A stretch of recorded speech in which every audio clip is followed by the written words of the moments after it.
Two sisters innocently play outside on a cool winter's evening.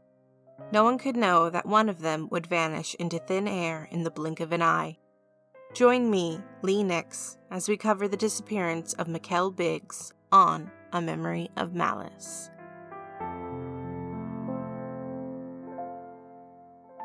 Good afternoon, loves. The case we're covering today is very close to me. Literally. I live 16 minutes from where this case happened, and it spooked everyone, especially me. Believe it or not, this case kickstarted my obsession with true crime because I was so terrified of being kidnapped. And being the odd, little neurodivergent 9-year-old I was, I felt that preparation was the key to safety. So, what happened? How did it happen? And more importantly, who was Mikelle Biggs? That's what we're going to go over today. We've got some trigger warnings for this case. A suspect in this case is real gnarly, so we'll be talking about rape and domestic violence. Also, the case is about a kidnapped child, so we'll be talking about everything that entails. But otherwise, onwards. Mikelle Diane Biggs was born May 31st, 1987, and she was the eldest of 4. Her mother was Tracy, and her father was named Darian. She had 2 younger sisters and a younger brother, but the sibling who factors a lot into the story is Kimber. I have a lot of information from Kimber because she's really become an advocate for her big sister as she grew up. Through her, I learned that the 2 sisters were close but polar opposites. Mikelle was quiet, shy, a neat freak, but also mischievous. Kimber described how the girls had to share a room, and Mikelle divided the room with blue painter's tape, telling her little sister not to get her crap on her side, which is such a big sister thing to do. Mikelle had big dreams, too. She was an artist, and she wanted to be a Disney animator when she grew up. In the meantime, she would casually play piano, clarinet, be an honor student, and be on the student council. You know, all those things that require a ton of hard work and practice and dedication. Around 5:30 p.m. on January 2nd, 1999, the usually busy neighborhood was quiet. People were sleeping off the New Year's celebration from the day before, and on the TV, the Cardinals were in the playoffs. Mikelle, 11, and Kimber, 9, were playing when they heard the faint music of an ice cream truck nearby. Excited, Mikelle ran inside and asked for some money from Tracy, and got a couple of quarters. Then the pair ran out to the intersection of South Toltec Street and East El Morro Avenue to wait. I put the address into this, but I want to advise people against going to visit for murder tourism purposes. First, that's gross unless the place you're going to is cool with it. And second, it's still a neighborhood where people live, and the families don't need their homes to be grim tourist spots. While waiting, Mikelle was riding Kimber's bike, doing big circles in the street. They were there long enough for Kimber to get bored and cold, so she decided to head back inside the house. As she walked, she looked back and saw her big sisters still doing big circles. When Kimber got inside, she grabbed a jacket and complained to her mother about the lack of an ice cream man. Tracy told her that it was close to dinner anyway, and to go get Mikelle and come inside for the evening. Later, Kimber would reenact this multiple times for detectives, and they deduced that she was gone for around 90 seconds. But when she returned, she didn't see Mikelle. She saw her bike in the middle of the street, tire spinning, but her sister was nowhere in sight. At first, Kimber was only annoyed because her bike had been left in the road. But when she kept calling for her sister and didn't receive a response, she started to feel scared. She rushed back into the house to tell her mom, and the police were called. But where was Mikelle? And how had she vanished from a busy neighborhood into thin air?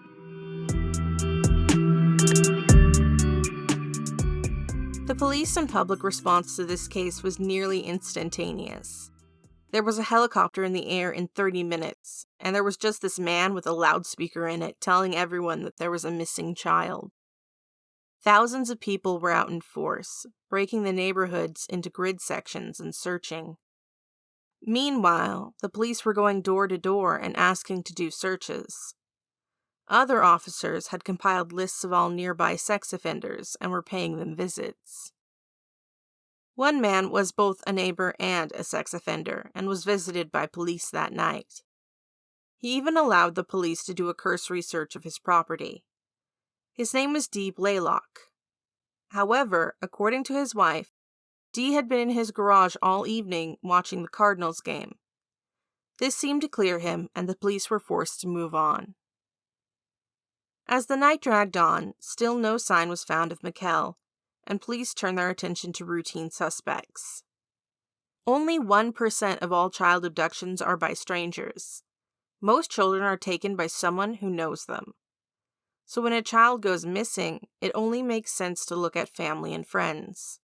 And you always look at those closest to the person and work outwards. So Mikelle's parents were the first suspects.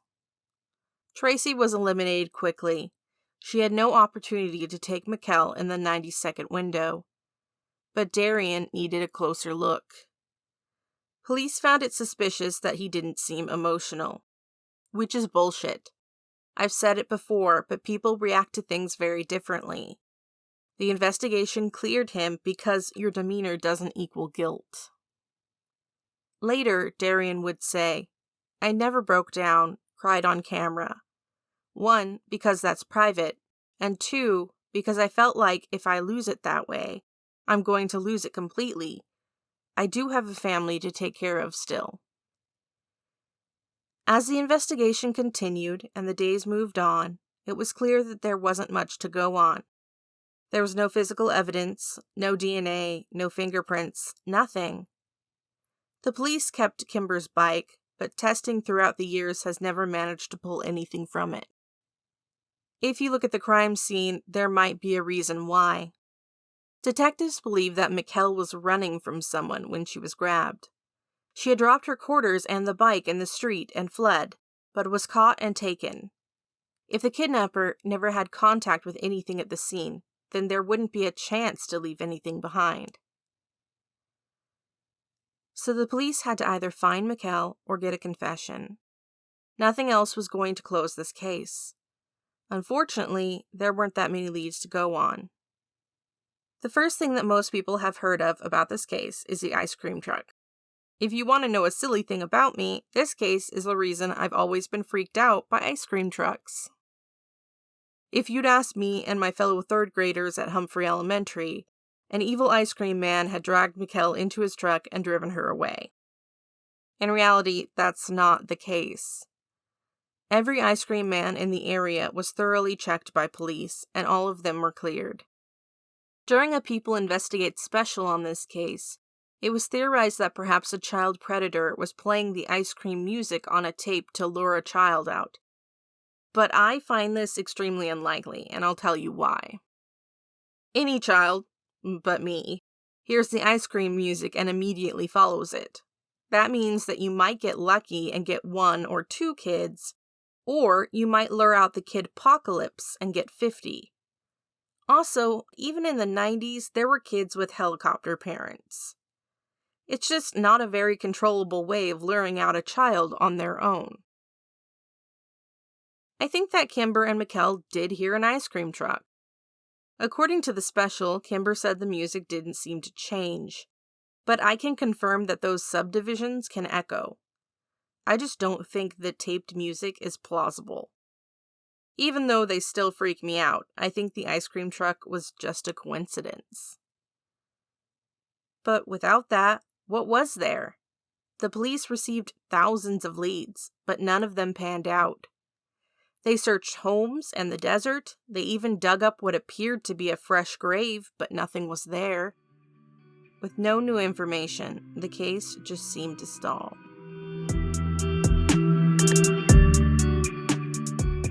In the year after Mikelle's disappearance, her story seemed to fade from the papers. Her story never really received the kind of national attention that some other cases get, which is a shame. Her family and the investigators on the case were still desperate to find her, but there just didn't seem to be any movement. But while this tragedy was lingering, another was set to unfold. A neighbor of the Biggs, a woman named Susan, had been fending off the drunken advances of her neighbor for some time. She had tried talking to the man's wife about his inappropriate behavior, but the meek woman hadn't been able to help. Finally, a fed-up Susan reported him to the police. "The guy is just creeping me out," she told them. "He's stalking me. I've tried to tell his wife." The police never followed up on the report. One night, Susan returned home alone. When she entered the kitchen, the neighbor was in her home, hiding behind the refrigerator, pants undone. A startled Susan could only ask him what he was doing there before he attacked her. He raped and beat Susan so badly that her injuries were compared to those of a car accident victim. In her own words, she described, "He tried to snap my neck 3 times. He did successfully break it in one place. He put me in a chokehold. He choked me until I fainted." Luckily, Susan survived, and she was able to identify her attacker as D. Blaylock. He was arrested and indicted for 3 counts of sexual assault and 1 count of second-degree burglary, kidnapping, and aggravated assault. He was convicted in 2000 and given 184 years, though some of those sentences are concurrent. After her assault, Susan was convinced that D. Blaylock was responsible for Mikelle's disappearance. This isn't out of the realm of possibility given Blaylock's history. A quick note: I am not accusing Blaylock of anything. Anything I'm about to share with you is not proof of his guilt. The furthest anyone can say is that he is suspicious, and I'm not accusing him of anything. Now that I'm done with the covering my ass part of the program, let's get into that history. I know for a fact that in his past, Blaylock was convicted of aggravated assault in Gila County in Arizona, and that it landed him on the violent sex offenders list. He was convicted in 1989 and served nearly 4 years for it. According to ABC News, Blaylock also has convictions in 2 other states. But police searched Blaylock's home on the night that Mikelle went missing, and he had an alibi, so he seemed to be clear. Or was he? It was something of an open secret that D. Blaylock was an overbearing husband, at the very least. His wife always did whatever he told her to do. It was only later that she admitted to detectives that on the evening of January 2nd, 1999, she had delivered sandwiches to her husband in the garage, but hadn't seen him after that. He'd told her not to come back out there, and she'd obeyed. So his wife really had no idea if he was in the garage. As for the search, it wasn't the most thorough. Blaylock allowed them to look through the house, but they weren't really allowed to search the whole lot, and his car wasn't searched. In this case, there wasn't much the police could do. Voluntary searches are just that, voluntary. There's only so much you can do without a search warrant. While in prison, Blaylock allegedly made a confession to another inmate about Mikelle's disappearance. Nothing came of this. The problem in this case is the lack of evidence. Even if they had Blaylock confessing to that other inmate on tape, I doubt it would be strong enough to convict him. And there's nothing else. No shoe print, no fingerprint, not even a tire track. Circumstantial evidence is only as strong as its supporting evidence, and there's no supporting evidence to be had. Regardless, the Biggs wanted to confront Blaylock. They wrote him a letter, asking him whether he was responsible for their daughter's death. Darian wrote, "If I'm wrong, I won't be able to do enough to apologize to you, because that's a terrible thing to be accused of. But I don't care if I have to accuse 1,000,000 different people until I find the right one." Blaylock replied to their letter, writing, "I need to make things right with you and your family." The 3 agreed to meet. The parents wanted to look in his eyes.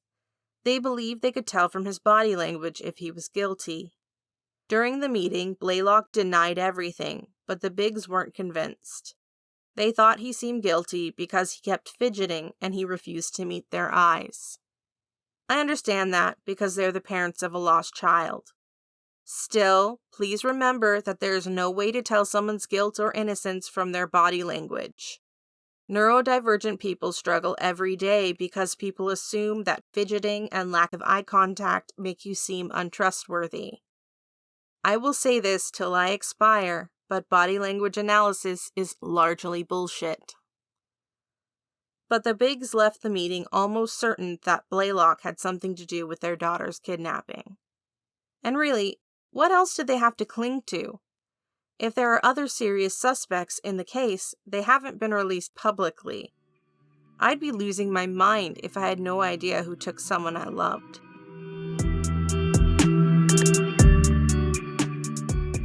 The years went by, and no new information came. Several years after her disappearance, the Biggs family buried an empty casket for Mikelle. They had long come to grips with the fact that their daughter had probably died. At least the grave would give them a place to grieve, even if the spot was empty. Things were hard for the family. Kimber had an especially hard time dealing with her survivor's guilt.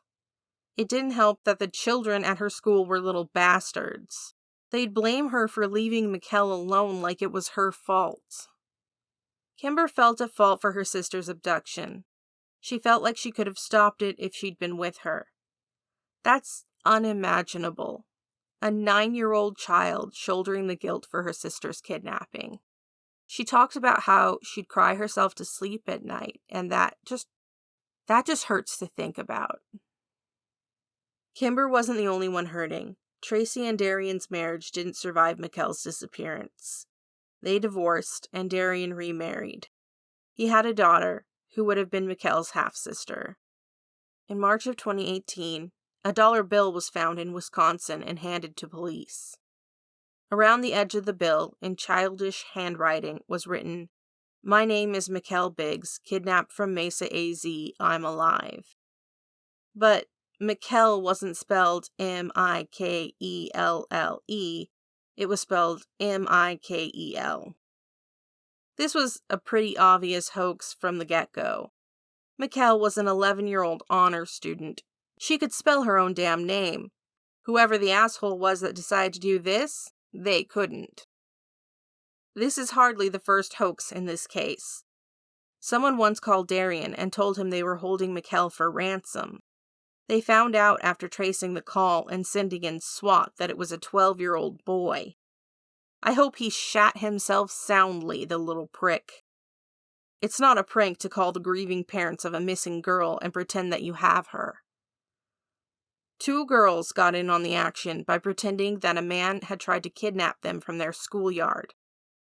What the hell is wrong with these children? And where in the sweet fuck are their parents? This is truly evil behavior. The dollar bill had an unexpected bright side, at least. Mikelle's story now had national attention. Hopefully, even this awful act can generate some good and bring some tips in. I'd like to say that there was an 11th hour breakthrough and the police have somehow solved this case after 24 years. But that's not the case. This case still haunts all of us. A smart, talented girl with big dreams for the future was snatched away in the blink of an eye. And all that was left behind was a bike, some quarters, and a painful scar where she used to be. This case will never be solved if someone doesn't speak up. If you know something, please contact the Mesa Police Department at 480-644-2211 or call your local police department.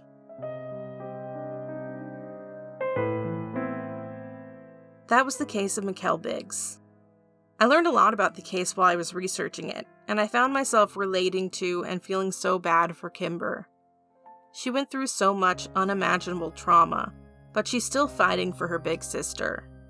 She's created a Facebook page for her, which I'll link in the details. If you'd like to support the podcast, I have a Patreon at patreon.com/AMemoryofMalice. If you'd rather support me with a one-time donation, I have a Ko-fi at kofi.com/AMemoryofMalice. I have an Instagram where you can see images for this episode, and also see me losing my mind in real time over the approach of fall at AMOM_podcast. There's a Facebook page that I really have to learn how to use one of these days at A Memory of Malice - a true crime podcast. I have a Tumblr. It feels like it's 2010 all over again. You can find me there at A Memory of Malice. I love you guys. Stay safe, stay hydrated, and stay inside when you hear the ice cream truck. Just in case.